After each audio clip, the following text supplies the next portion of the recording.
Here on the porch underneath the kitchen window, there was a frostproof silcock there. It was defective, it stopped working. I took it apart, I tried to get parts for it.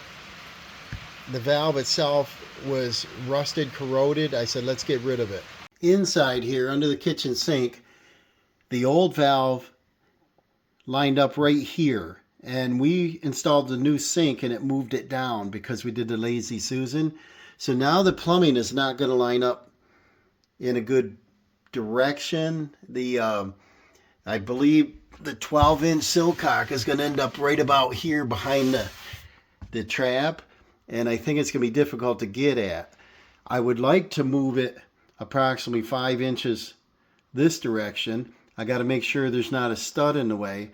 And I would like to come in and I'd like to cut the pecs. I'd like to put in a T. And then I'm not sure if there's going to be room enough for a valve.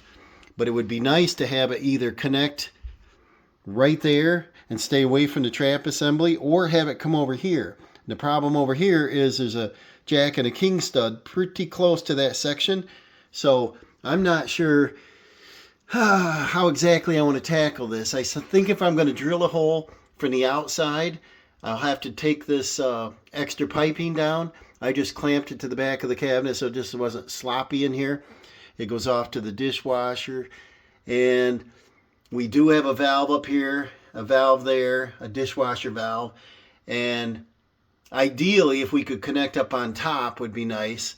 But I think we have to connect in right here before the sink connection. So I'm going to go get my PEX tools. I'm going to do careful measuring.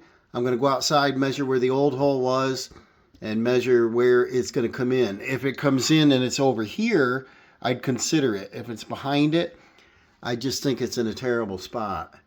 All right, here's some supplies I got. I got my Pro crimp rings. I got my tool adjuster, my cutoff. I've got a section of PEX. This is an 8-inch, the old one, and this valve's all corroded, and it just drips, won't stop. And some issue right in there too. So I didn't want it to hurt the wall. So get rid of that. We're going to put this one in. And this is a PEX end. But this is a 12. It's 4 inches longer.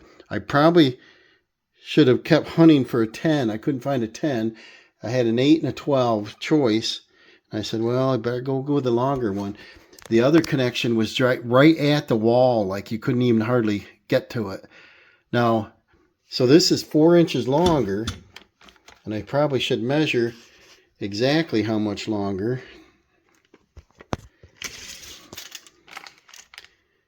And it is 4 inches longer. So, knowing that the other one came inside the room, and it came in about 1 1/4 inch or so, I want to see if 4 inches is going to mess with us, because it definitely would be easier for me to come in actually below the trap. It's not behind the trap, but the trap itself is 5. And then we've got the nut down here, which is, yeah, it's still about 5. But if we turn it, it's going to be 4 and change. So I don't think it's going to work. I'm going to measure the height and see what we got from the edge of the window down and see where it's going to come in. And if I got to drill a new hole, I'll drill a new hole. I didn't want it over here on this side, but I'm going to do what I have to do. I think if it came in right here and I come in and did a 90, would be fairly clean. I do have a shutoff valve. It's a little ugly, but I could put a ball valve in there to control that. I think if you do a clean install, it's not real necessary. You just lose your cold water if you shut it off in the basement. But I like a valve on everything, but it's so close to the wall. Okay, so looking up here at the window, it lines up right here, right now, which is right behind the drain. Now looking back at the window, we have 4 more inches to the jack stud. So knowing that it's here, I'll measure to that. It's about 5 inches, I believe. So it's about 5 inches. And knowing that we can go over an additional 4 inches, 4 and 5 is 9, we can come out right here. And instead of getting it up and really close in the way, if I kept it down lower, I should be able to miss the jack stud and of course the king studs on the other side. And I believe when we had this kitchen taken apart, we took out the drywall and so on, and we could see where the wires were. There was no wires in this area. So that's what I always worry about. And so I think what I'd like to do is take my T, and it'll be placed in this direction, lining up with this pipe. And then I have an ugly valve, but I wanted one with a drain. And so in the winter months, if it gets down to 0 and you're a little concerned about your Frostproof sealing properly, you can actually turn it off and drain it. So here's a drain. And then after that, and mocked up like that, I should be able to move the valve over at least that far. And so I'm going to have a PEX. I'll have a 90-degree like that, and then I'll have room enough for the valve. Like I said, it's kind of ugly, but it's under the sink. And then we cut this cold line, and we got a T, and I could actually move that over, you know, even 1 inch or so. And so I think instead of drilling from the outside, I should drill from the inside, because I get a nicer look in here. Usually when you come through the opposite way, you split out your cabinet. These are plywood cabinet sides, you know, on the carcass, and so they'll splinter pretty bad. And then I think if they were particle, they don't splinter quite as much. But usually when you're outside and you're pushing in, you don't stop soon enough and you'll tear it right out. And I don't want to use a huge old scuncheon plate or something. So I can pick up a split plate later. I don't have one. And but if I drill it from this side, I can do a 1-inch hole. And I'm going to use my Diablo, and I've got my extension, and then just a simple drill. And like I said, if I raise it up and keep it where I can control it underneath here, no matter where I put it, it should work out fine. So I'm going to start drilling. And also, if I drill from the outside, I got to worry about pipes. You measure, and sometimes you're still wrong. So without a helper, if I did it from the inside out, I'm pretty much guaranteed to hit my mark. And we made it out through. Did a nice cut, so I got to get a little vacuum. And surprisingly, it's really close to the old hole. So, you know, I measured, but you can be off. And so I think it's going to work out good. I should be able to get all my units in there and have the T, the shutoff valve, my elbow. Everything should work without hitting anything. Well, it's raining now. We need the rain. It's been so dry. Makes you want to take a nap, don't it? Good day to do a project like this. So here's the hose bib. And I chose a 1/4 turn. So it's going to be real nice instead of spinning that other one 10 times around. It has a vacuum breaker. And you get a wedge gasket.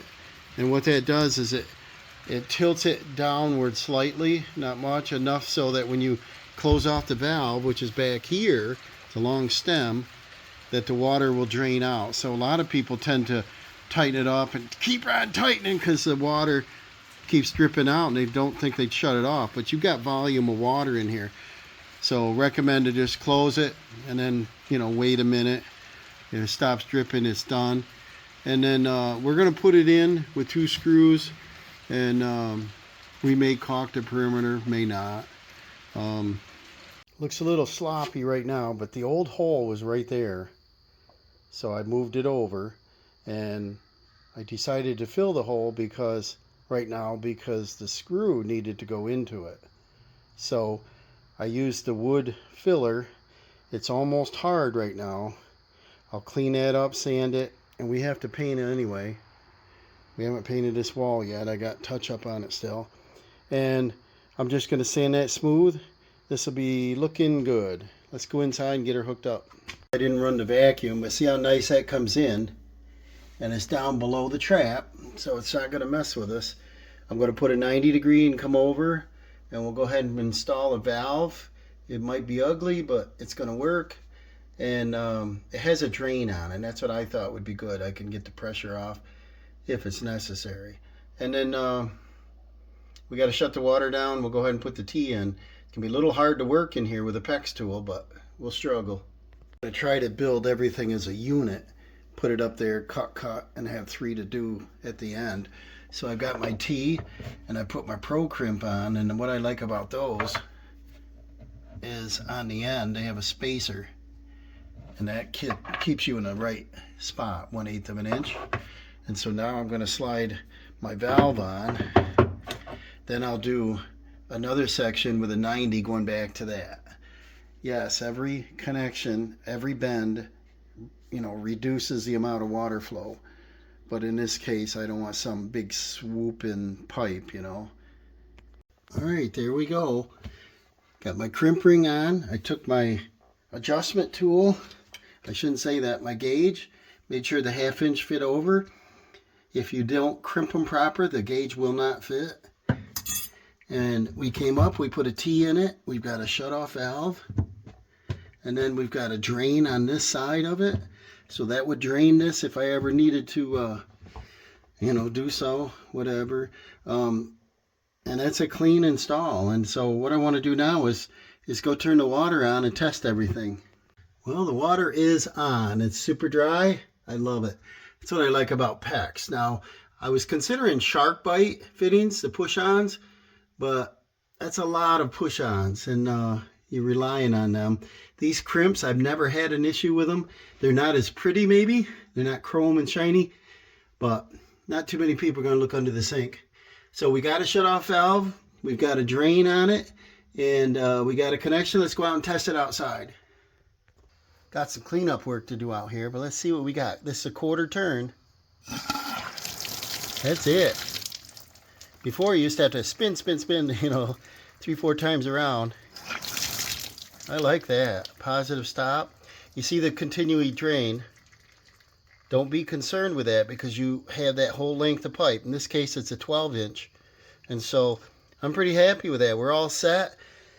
Tomorrow I'll sand that, give it some primer, and it will be ready for paint when we get to this side of the house. Thanks for watching.